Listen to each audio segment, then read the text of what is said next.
Querido irmão, querida irmã, este 12º domingo do tempo comum nos traz uma importantíssima reflexão sobre a nossa condição humana, enquanto frágil, limitada e pouco conhecedora dos grandes mistérios da vida e do universo, e de outro lado, a inesgotável capacidade e força de Deus que supera em muito qualquer capacidade humana e ainda todas as forças da natureza.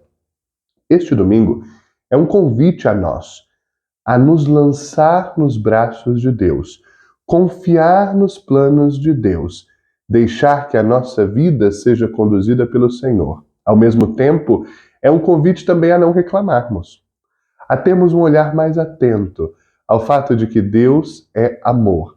Deus conhece tudo e todos, domina sobre todo o universo e tem um plano de amor sobre a humanidade e sobre cada um de nós. Este domingo nos convida a uma atitude de abertura em relação a Jesus Cristo, sabendo que é de Jesus Cristo que vem a nossa força e a nossa segurança, e que quando estamos com Jesus, não há nenhum mal que possa nos vencer. A primeira leitura nos traz um diálogo de Deus com Jó, nesse famoso livro do Antigo Testamento, um clássico da literatura universal. Jó, como sabemos, era um homem muito rico e muito próspero, tinha uma vida que poderíamos chamar de perfeita. Jó, então, passa a perder tudo: os seus filhos, a sua saúde, os seus bens, a sua reputação.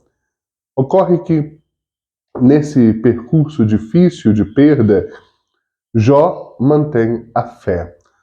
Uma fé que não é, digamos assim, linear, mas que passa por momentos também de crítica e de questionamento em relação a Deus.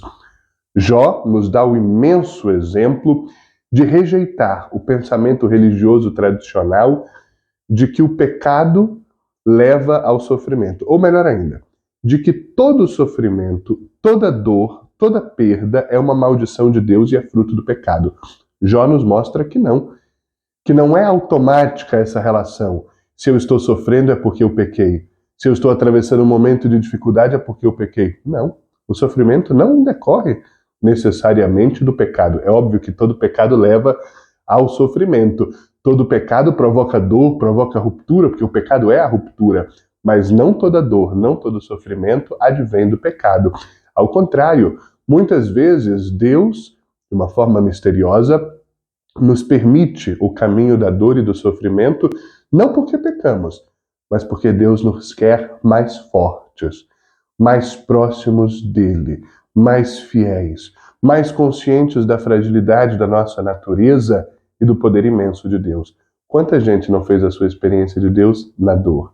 Quanta gente não viveu seus momentos mais belos da vida no sofrimento? É do que estou falando.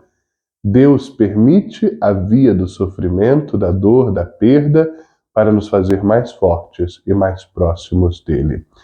O salmista, no Salmo 106, reforça esse aspecto, cantando que o Senhor é bom, eterna é a sua misericórdia, infinito é o seu amor.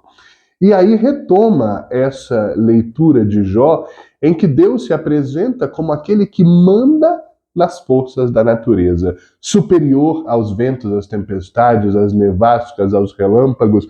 O salmista dirá: os que andam pelo mar testemunharam os prodígios do Senhor. Deus ordenou e um furacão se levantou, arremessou ondas para o alto. Mas gritam ao Senhor na aflição e ele os liberta da angústia. Transforma a tempestade em bonança. As ondas do oceano se calam.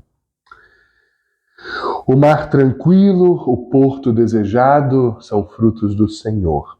Agradeçam ao Senhor por seu amor e por maravilhas que faz entre as pessoas. Tenhamos esse sentimento de gratidão em relação a Deus.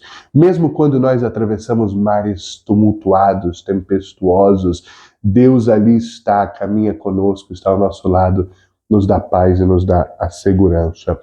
No Evangelho nós temos uma das cenas mais emblemáticas da vida de Jesus. Acontece que, no fim da tarde, Jesus convida seus discípulos a irem para a outra margem do mar. Todos eles se põem na barca E durante a madrugada, uma tempestade muito forte aparece. Ventos que balançam perigosamente a barca, ondas muito altas começam a encher a barca, que naquele ponto já estava em risco de afundar. Os discípulos se desesperam. Jesus estava dormindo, mesmo com toda essa situação que ocorria em volta. E então, quando eles vão acordar Jesus, o acordam com uma crítica pesadíssima. Mestre, o barco está afundando e não te importas conosco? Jesus, então, sem dizer nada aos discípulos, manda que o mar se cale. A tempestade cessa, as águas ficam tranquilas e a barca atinge em segurança e paz o seu destino. Nessa ocasião, Jesus, então, os confronta. Por que vocês são tão medrosos? Por que vocês ainda não têm fé? Os discípulos, profundamente impressionados com aquele fato, se perguntam sobre quem é Jesus. Quem é este a quem até o mar e o vento obedecem? Querido irmão, querida irmã, nesta cena evangélica está a história da nossa vida, a história do cristianismo, a história da igreja. Esses discípulos cometeram um pecado gravíssimo, gravíssimo nessa noite. Qual foi? É também nosso. Considerar que a segurança estava fora e não dentro.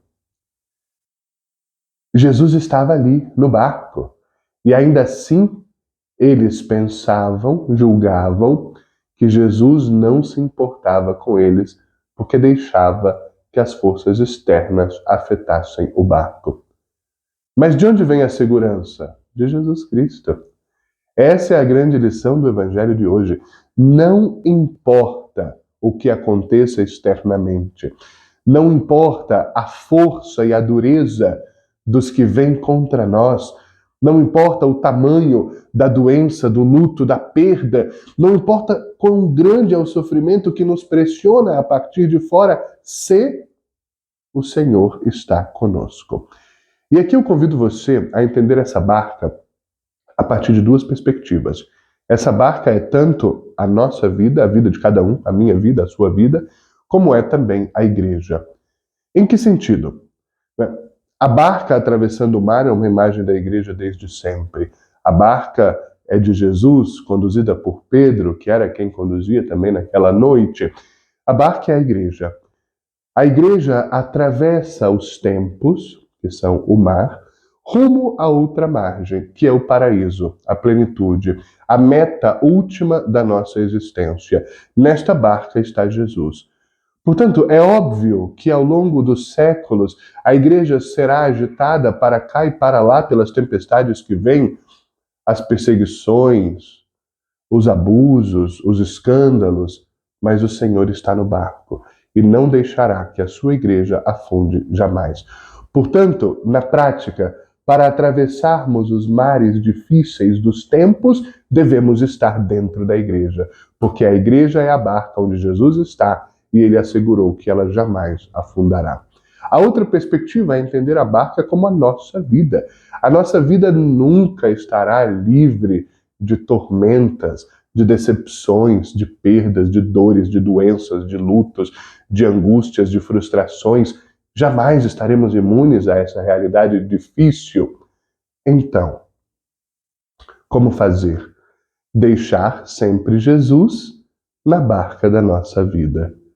Se Jesus está na barca da nossa vida, qualquer tempestade externa pode ser parada por ele.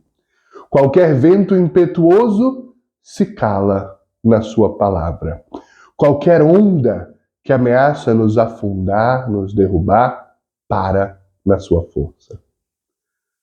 Portanto, neste domingo, querido irmão, querida irmã, confiemos mais em Jesus, abandonemos definitivamente este terrível pecado de acreditar que Jesus não se importa conosco. É verdade que muitas vezes, nos sofrimentos que nós atravessamos, o Senhor parece dormir. Parece que não está ativo. nós não sentimos a sua presença e a sua ação em favor de nós. Mas se nós deixamos a nossa vida nas suas mãos e o colocamos continuamente na nossa vida, não há nenhum mal que possa efetivamente nos deter. Na segunda leitura, São Paulo escreve à comunidade cristã de Corinto e nos traz uma notícia que é atualíssima, também para nós. Em Cristo tudo é novo. Quem encontra Cristo é renovado. Tudo que é velho passa e o novo se faz. Todos nós já fizemos essa experiência se já nos encontramos com Cristo. Parece que a nossa vida se renova, até a nossa respiração muda, o olhar se transforma, as pessoas se transformam, a realidade que está ao nosso redor se transforma e fica mais bela, mais colorida, mais entusiasta. A gente sente mais vontade de dar o passo. E isso pode acontecer quantas vezes na vida? Infinitas vezes. Cada encontro com Cristo torna nova a nossa existência. Portanto, se a nossa existência está aí parada, morna, parece que não tem nada de novo, parece que não tem nada de bom, procure novamente Cristo. Refaça o seu encontro com Ele. E Cristo fará tudo novo de novo. Ele que é capaz de renovar quantas vezes for necessário todas as coisas. Para este domingo e para esta semana, confiar mais em Deus, abandonar a tentação de pensar que Jesus não se importa conosco e dar menos atenção às forças que tentam de fora para dentro nos derrubar, porque se dentro de nós está Jesus, a segurança é Ele. A única efetiva segurança da nossa vida é ter Jesus Cristo conosco. Bom domingo e boa semana.